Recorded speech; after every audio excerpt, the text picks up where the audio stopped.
Thank you very much. I'm hoping you can all see me, hear me, and see my slides, which I'm sharing in full screen as well. So 10-15 minutes to do justice to such an important subject. It's not long, but we'll have some time to discuss it afterwards. So I was asked to look at ethical conduct, but also a quick overview on AI trends in PR.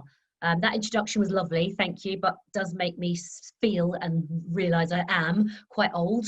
I'm 53, and I think it's really important just to stress, whether you are my age or older even, and you are 30 plus years into your career, or if you're just getting started and you've just graduated, or you're just beginning in your career, the truth is, because of all of this business disruption, because of technological change, not just AI, Bitcoin, augmented reality, all these different exciting technologies, we're all on what I would call a journey of continuous learning. So sessions like these, books like this, ongoing learning is fundamental for all of us. And so I think it's just really important to realize that. This is a bit about me. You've heard most of it already. I'm very open, very happy to connect with lots of you. So my details are there if anyone does want to connect. Before I get started, I think it's important just to be really clear about the definition of this subject. What do we mean by AI? So very quickly, we're talking here about science, a family of technologies, of data science, technology that's been around for 70 years, but technology that's become viable in the last few years, particularly the last year or two, because we have 10 or more years of smartphone technology, which has given us ample data, and because we now have cheap processing power. So now we have this ability for AI to be viable, and we're talking really about algorithms, sets of instructions in computing where machines are able to imitate intelligent human behavior. And so as PR professionals, and I've been one for 30 years and still am, I run a small agency day to day called Zudicas. As marketing, PR, comms professionals, what I would say really is AI and machine learning are automating tasks. They're the next layer of automation, akin to what we've had for the past 10 or so years in cloud computing. And if we think specifically about machine learning as a subset of this family of AI, we're really talking about pattern recognition, enabling machines to actually accelerate their learning through experience. There's some other definitions down the bottom there. I won't really come on to them. We may probably come on to them in the Q&A session. So what we're then thinking about are these different branches of the AI, from text recognition, things like Siri and Cortana, even the Google engine, when it takes text and maybe converts that in through some kind of speech decision making, but also sentiment analysis, which in PR is really, really important, that ability to do that and automate that. And here's a great example of that. So I want to show you just 2 or 3 examples of it. So you've got a brand, you've got Adidas here, and we're really looking at, again, tasks that a PR professional has typically done manually, and tasks that might take them days and weeks to actually do. So this is during the Black Lives Matter particular period, and they were looking at their sentiment over a month period. And the AI is able to do this and to crunch this data using this tool, this AI tool called Signal, and do it in a much, much shorter time period. So we're really talking about automation of tasks and not taking away somebody's job, but actually, if you like, augmenting what we do. Think back to X years of using Buffer and Hootsuite and other tools like that, which aren't AI tools, but they're, some kind of, data analytics tools. Those are really, they're not necessarily yesterday's tools, they're still very current, but in time, they may well be superseded by some of the AI machine learning tools. And I'm thinking of Phrasee and Concurred and Conversica, but also some of the leading brands, IBM Watson, Adobe Sensei, Google, Microsoft Azure, they have these PR and marketing tools as well. So if we take a particular piece of influencer marketing, which sits in marketing, but also you could argue that sits within PR and comms as well. Same here, this is a sector, you know, huge potential value there. And there are tools, you can see an example of one here, where the AI is helping that comms professional to identify who those thought leaders are and who those influencers are. So when we think about trends in AI, we're not there yet. These are tools that are relatively new. They're certainly not being used at scale yet. Our industry is quite slow to adapt and adopt these tools, which is a shame, because I think, you know, some of them are relatively cost effective. We're not talking about 15, 20 grand expenditure on a virtual agent. We're talking similar to software as a service tools that are actually quite affordable. So using neuro-linguistic programming, using AI, we can look at content, we can break down all of that big data and assess somebody's suitability based on your audience. So this is my book. I mentioned about future-proofing. I've been doing marketing for many years. I'd like to think, at the cutting edge of digital marketing for quite a few years, but everyone caught up. And so I got involved in AI to future-proof me for the next, hopefully, 5 or more years. And the book is a collection of case studies, successes, failures, with a scorecard for success, which I'll come on to in a moment. But what it does talk about in a whole chapter is almost the paradox, and there's a mention of it here, the paradox that actually with AI, you can get very granular and very personalized. And that's what people think, well, big scary robots coming, taking my jobs, very depersonalized. It's quite the opposite. So here, as it's got in the first bullet point down below there, the smaller bullet points, that ability to assess suitability and to align with the brand. So you're getting very, very granular as a professional, PR and marketing professional, and therefore you can get very close to the customer. Talking of which, you've got AI here. Again, I see the role of a PR person, a digital person, a marketing person, and a sales and a CX person coming much closer together and sort of morphing more into all of us doing great marketing, which is about meeting clients' needs in a profitable way. And to do that, we've got to have an eye on customer experience, on sales, on PR, and on CX. So that's really, really important. So there are AI tools. I'm thinking here, Adobe Einstein, and many, many others. Then what they're doing is reducing the time that, say, a sales professional is spending on data entry. The AI is analyzing the big data. It's actually breaking down that data at scale in a way our brains can't actually cope with, and looking for irregularities and anomalies and all kinds of potential errors. So it's bolstering that ability, like I said before, to get quite close to the customer. How does one go about actually doing that? So in my book, I have this scorecard for success, and we're really talking here of scoring yourself 0 to 5 out of 10 really key areas. Number 1 starts with your mindset. You need to be thinking as a board, as an individual, as a management team, about vision and openness and ability to change. Essential in number 2 that you have that buy-in from the management team. 3, crucial, don't just jump on this in a very tactical way because everybody else is doing so, but do it with a business case in mind. Linked to number 4, which is about doing some proofs of concept. Make sure this works in your organization.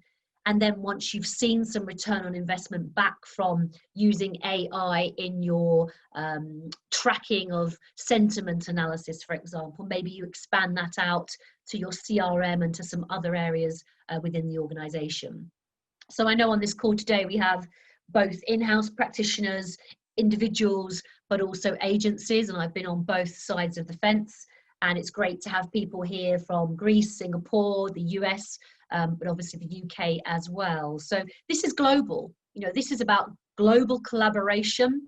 And as we start to now talk for the last few minutes about ethics, what we're really thinking here is you give me consent to use your data. Let's say I'm TGI Fridays or Royal Bank of Scotland or Bank of Australia, whoever you are, you give me consent, and then I'm able to give you a much more personalized experience in store, in my restaurant, or online through your marketing. 6 becomes part of upskilling and reskilling and potentially outsourcing. 7 is about your culture. 8 is quite very similar to number 1, but it's about that innovation. And then 9 is a subject I'm really passionate about. And this is about all of the big macro business issues. If you're going to be getting involved in AI and machine learning across your PR and marketing, you've got to abide by the rules. There aren't many at the moment. It's still quite early days.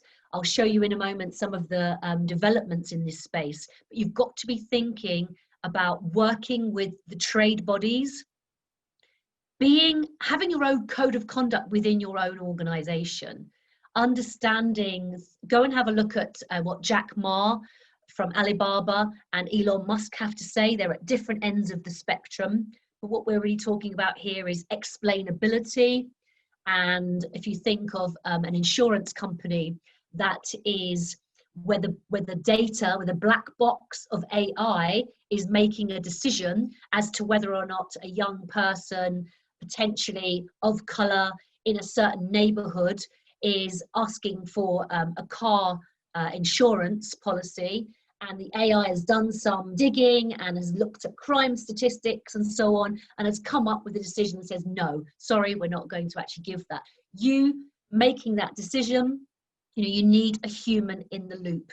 You need to have explainability, and it's part of the GDPR clause as well that you have that. And so I think it's really important we use AI, but we need that human in the loop, and we need to ensure that the data being coded is done so by people who aren't biased and so on. And there's a whole debate around that.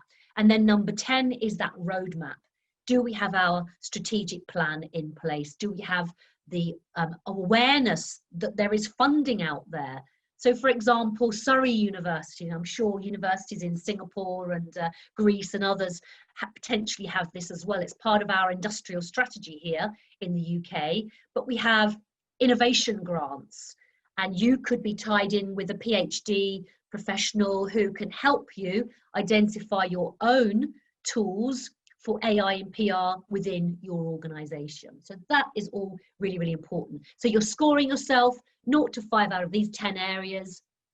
Anything lower than 20, you're still quite traditional. In the middle ground, you're transitioning. If you're scoring 35 plus, you are much more transformational in your approach to it. And then the final couple of slides, and I wanted to have a couple of slides. I can talk, till the cows come home, but I wanted you to have a couple of things to sort of focus in on, because it's very visual and it's quite a complex space. And this came out in June of this year, and it's so important to see that I'm thinking with our Brexit hat on, with COVID, with a period where we're perhaps all becoming a little bit more insular and a little bit more, not necessarily nationalistic in a political sense, but a bit more focused in on our own space. This alliance was formed, and this is an OECD-led initiative. And so you have the UK, Australia, Canada, and then the other countries you can see listed there. And the founding members have committed to supporting the responsible and human-centric development of AI that's in tandem with human rights, fundamental freedoms, democratic values. And so for me, that's really, really important. What I've done is go away and set up my own initiative, which is just been rolled out, has just come to an end with the initial pilot schools. And it's about diversity and inclusion. And it's young people, 16, 17-year-olds in 2 schools in Kent, so not London, in the regions, with deaf students involved, and it's not a fee-paying school, and they are not selective schools. And the idea is that they've had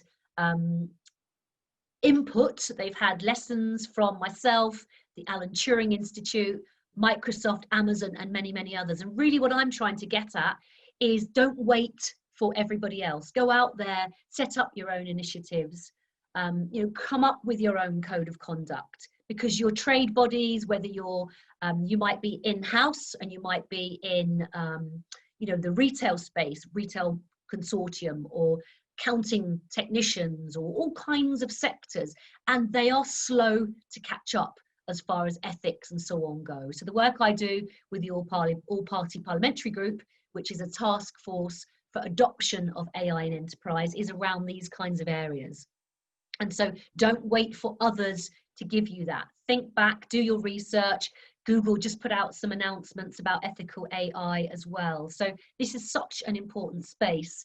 And I'd love to, continue this debate with you now that I've at least shared some of my examples as to what it really means. So, there's been a lot in the press just recently about IBM withdrawing from, facial recognition technology, because potentially it's fundamentally racist. And so there's all kinds of developments that have been going on, but I would urge all of you in your own companies, in your agencies, trade bodies, not just PR trade bodies, but other trade bodies, if you are, in-house and you are in a different sector, to encourage the use of those codes of conduct. And you can look back at the 2018 Code of Conduct that the House of Lords came up with, which really focuses in on flourishing mentally and democratizing a great education for everybody. So you can see that it's about ethics, diversity, inclusion, and so on. So that's hopefully a flavour of some trends of AI and PR, and touching on some of these big issues around ethics. I hope that was useful, and I'm here for as long as we need to answer any questions, or let's get started on a debate on some of these issues. Thank you very much for that, Katie. I really appreciate you, and it was great to actually see some of the extracts from your book and the tool as well. So thank you very much for sharing those. My pleasure. There was a lot that you managed to pack into that, so well done. Thank you. One of the things that stood out was your point about the importance of human beings and having humans at the center of decisions which are taken around artificial intelligence. I'm interested to get your views on how the need for human contact and human overseeing AI, how does that square with companies delivering products and services at scale? And I'm thinking particularly of big tech and social media companies with algorithms. How do you see the future playing out in terms of ensuring that processes themselves are ethical and have ethical principles embedded within them? And I'm thinking particularly about Facebook algorithms promoting extremist groups or unfavorable communities. So it would be interesting to get your thoughts on that. Yeah, it's a really, really good question. And we know the way companies should be operating. And I think at the moment, because there isn't law, around this, and of course, even if there is law, it would be a jurisdiction of the UK, of England versus Scotland versus Afghanistan versus Russia. So, legal jurisdictions make policing, even previously just social media, let alone AI, tricky. So we know that that's difficult. And so what we have in the meantime are these guidelines and these codes of conduct. And we should be able to expect that particularly, the big tech titans and so on would, abide by that. But we've learned, over the years that they will sometimes abuse their power and look for loopholes and so on. And so, we expect there to be trust. Often we are let down. So that disappoints us. And I think consumer pressure and social media pressure, calling them to account is really, really important. So we should be having an expectation, and I think, laws should be coming to the fore, fairly soon, when the law sort of catches up with all of this. But back to sort of earlier part of your question, it's fundamental to have a human in the loop And what we mean by that really is there's a number of different facets to that. So when we are creating programs where, you know, AI is being coded and the algorithms are doing this, you know, having that human in the loop as far as that programming and ensuring the diversity and so on, and the different stakeholders of that becomes essential. When you're actually using an AI tool and the tool is throwing up all kinds of insights for you, like that one I showed you earlier, you know, with Adidas, then what it really means is that the AI is doing all of the scanning of that sentiment analysis and crunching the data. And so a PR professional would have typically done that, maybe perhaps a more junior person. And now our roles go up the food chain and we become more like the analyst. So I think, you know, at the end of the day, let's not overplay what the AI is. This is big data insights, and it's down to us human professionals, PR professionals, comms, marketing professionals, to analyze that and to make the decision. It's different in an autonomous vehicle, you know, where someone's programmed it to know, do I go down this path or that path, and, you know, all of the complexities of so on. That's not what we're really talking about here. We're talking about in our world of using it for, you know, digital marketing or, you know, press and sentiment analysis. You know, we are the human in the loop. The client isn't going to, you know, just, if we jump forward, it might be a chatbot, or it might even be a robot in the office in the future. At that point, the client is still going to want to have a human in the loop. And at the moment, it's just a software program. It's no different. You're not going to say to the client, oh, you don't need our help anymore. You've now got Hootsuite. You know, we use that tool to help us make decisions, and then to actually get the editorial coverage or the influence activity, or to get the sales and so on. So, you know, there's different facets of how the AI is actually used in the PR. I hope that helps. Yes, it's a really interesting point. And just on that, actually, I mean, you've obviously worked in PR for a number of years, and you've had that background in the communications industry. And do you, based on what you've just said, do you think that the advancement of AI will help us to become a more strategically minded profession, and then to kind of have a bigger picture of what it is a business is trying to achieve? Absolutely. And like I said in an earlier point in my presentation, the intersection, you know, where PR starts and ends, where marketing, where customer experience, CX, and even HR, they're all about, you know, someone comes onto your Instagram, they don't necessarily just want to see your posts about how wonderful your client is. They might be looking to complain, so customer service. They might be looking to get a job. They might be looking to partner with you. So even just with social media, for many years, our roles have, if you like, morphed a bit more into other people's roles. And I think with AI, marketing and PR, if we're smart, we have the opportunity to really have incredible data insights, and to be very, very strategic, you know, about sales, about upselling, cross-selling, about client retention and the customer journey and so on. So I think we're very, very well placed as great storytellers, as doing great evangelism, because effectively the work we do really impacts the bottom line.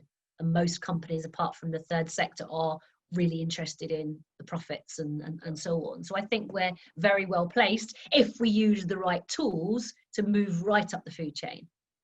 Thanks very much. And we've had a few comments and a couple of questions in the chat box as well, but I can move on to those shortly. Is there anyone who'd like to turn their camera on and ask Katie a question now? Rachel, hello.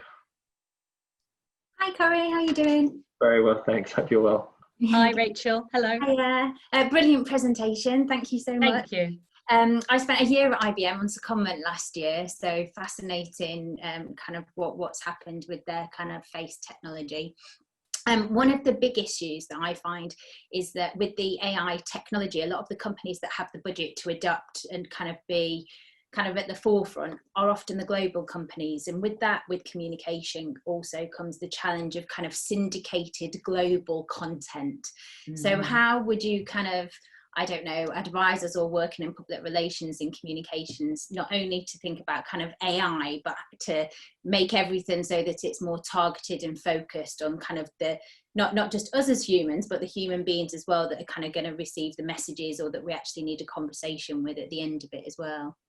Yeah, no, it's a good point, and I guess it's back to who you're competing with and so on. But to your point on cost, like I said, some of the tools that I'm referring to, so there might be some virtual agents that might be a bit less accessible price-wise to some of the smaller players.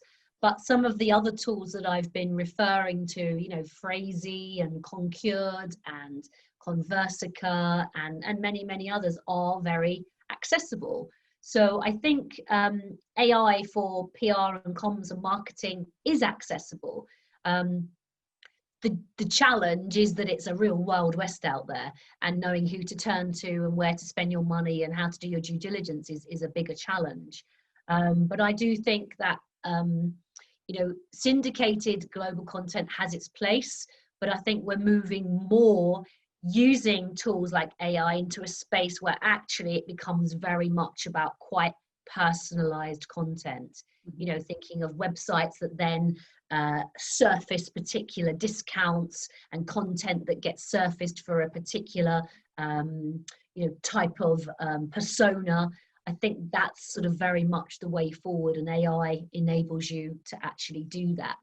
But, you know, like I said in my scorecard, you don't jump in and try and do everything. You test, you try out a few things, you know, you keep learning and seeing what your competition are doing. And so, you know, when I think about how do you get started, you know, a great start point is to have a bit of a watching brief on the competition.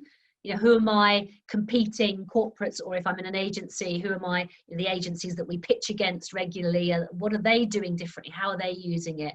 How's it being used in the space that we occupy? What are some of the tools? Let's go away and do some free demos of some of the tools. So that's kind of ways that you can actually overcome that and get started. Thanks very much for that, Katie, and thank you, Rachel.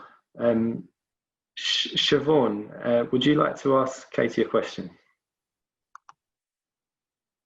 You're on mute. That's the phrase of lockdown. That's the phrase of lockdown, isn't it?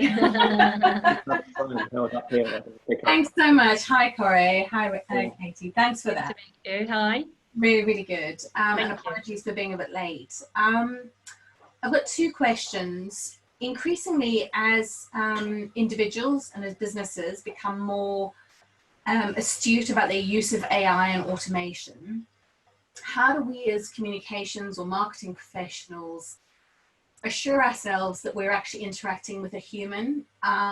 Because as more organizations exploit AI and automation to deliver stuff, how do we know that the receiving end isn't applying a bot and automation to process that? So what data would we use to assure ourselves that we're actually interacting with a human, that we're making an impact, and that our message or our service is resonating with an actual human?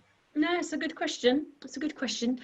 Often it's clear and it's obvious, because often the way it's packaged up is, you know, speak to our virtual agent, and in instances where you've got the opportunity to escalate up to a human agent, there is much, much more success, and very rarely do people have to actually do that. So I think it's about the company offering that tool, being very open about its usage of it, because certainly, you know, in terms of complying, you know, with regulations, like I mentioned with GDPR, if you are a restaurateur, you know, in hospitality or in banking, you know, you need to be seeking consent to then be using people's data. And if that data is being, you know, secured by that kind of an agent, then you need to be ensuring that they are aware of that. So I think there's a number of different ways, but this is all coming out in the wash at the moment, because this is where the regulations are still being formed, and the trade bodies are trying to make frameworks and guidance very specific to certain areas of business. So I think, this is still up for grabs, and it's still relatively early days in a number of sectors, but, being quite clear, seeking consent, and asking the question. I regularly am interacting on websites and on calls, and I ask that question, and often it is a bot, but when it has passed the Turing test is when it's really indistinguishable from a human being, and it's getting so good now that is more often the case. But yeah, good question, thank you. Thanks for that.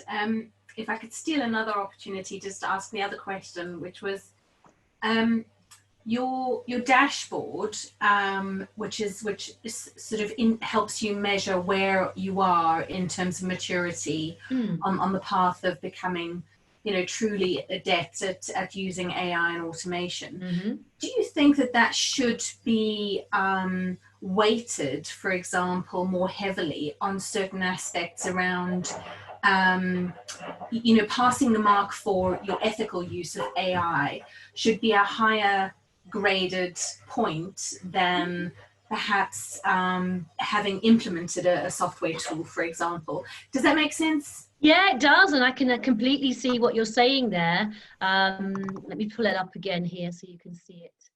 Yeah, no, it's a very good point. None of it's weighted, to be completely honest. But if you were in an organisation, you would put quite a bit of emphasis on that, because you would be looking at that. None of this is prioritised.